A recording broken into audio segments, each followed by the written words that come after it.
आप आज क्यों जाग गए ना एलजी साहब? ऐसा कौन सा कानून है जो आप इनके खिलाफ इस्तेमाल कर सकते हो? ये आज़ाद उम्मीदवार के तौर पे उठे हैं, क्या अब आप आज़ाद उम्मीदवार के तौर पे उठने नहीं दोगे?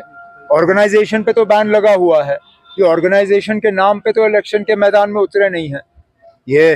और तो और ठीक है ना, अगर आप वैसे भी 8 अक्टूबर के बाद यहाँ कोई कानून बनाने का इख्तियारात जो है एलजी साहब के पास नहीं होगा।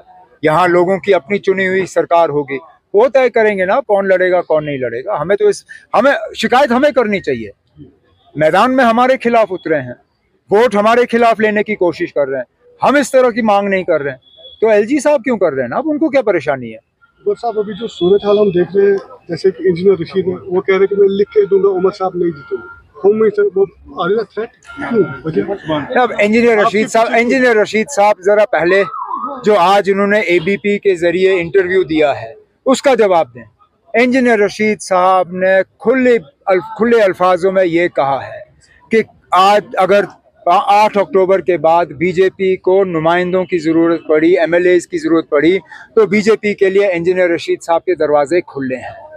अगर आज इंजीनियर रशीद साहब बीजेपी को मदद करने के लिए इलेक्शन लड़ रहा है तो जम्मू कश्मीर के लोगों को बहुत सोच समझ के अपने वोटों का इस्तेमाल करना चाहिए, क्योंकि मैं बार बार ये कहता आया हूँ। आज इंजीनियर रशीद साहब ने शुक्र है हमारी बात को तस्लीम किया है। मैं कहता आया हूँ कि ये लोग आ रहे हैं सिर्फ और सिर्फ यहाँ वोट को तकसीम करने के लिए और नेशनल कॉन्फ्रेंस को नुकसान दिलवाने के लिए।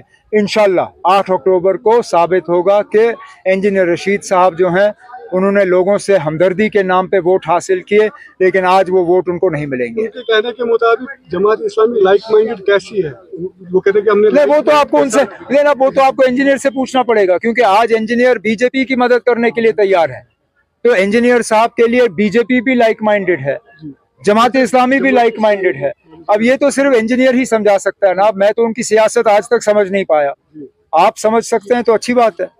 वकार रसूल जो है आज उन्होंने एक बयान दिया है फिर से आज क्या कहा? आज हमारे रिपोर्टर को बयान दिया था कि कुछ जो एमसी के वर्कर्स थे उन्होंने असॉल्ट किया, दे वर ड्रंक।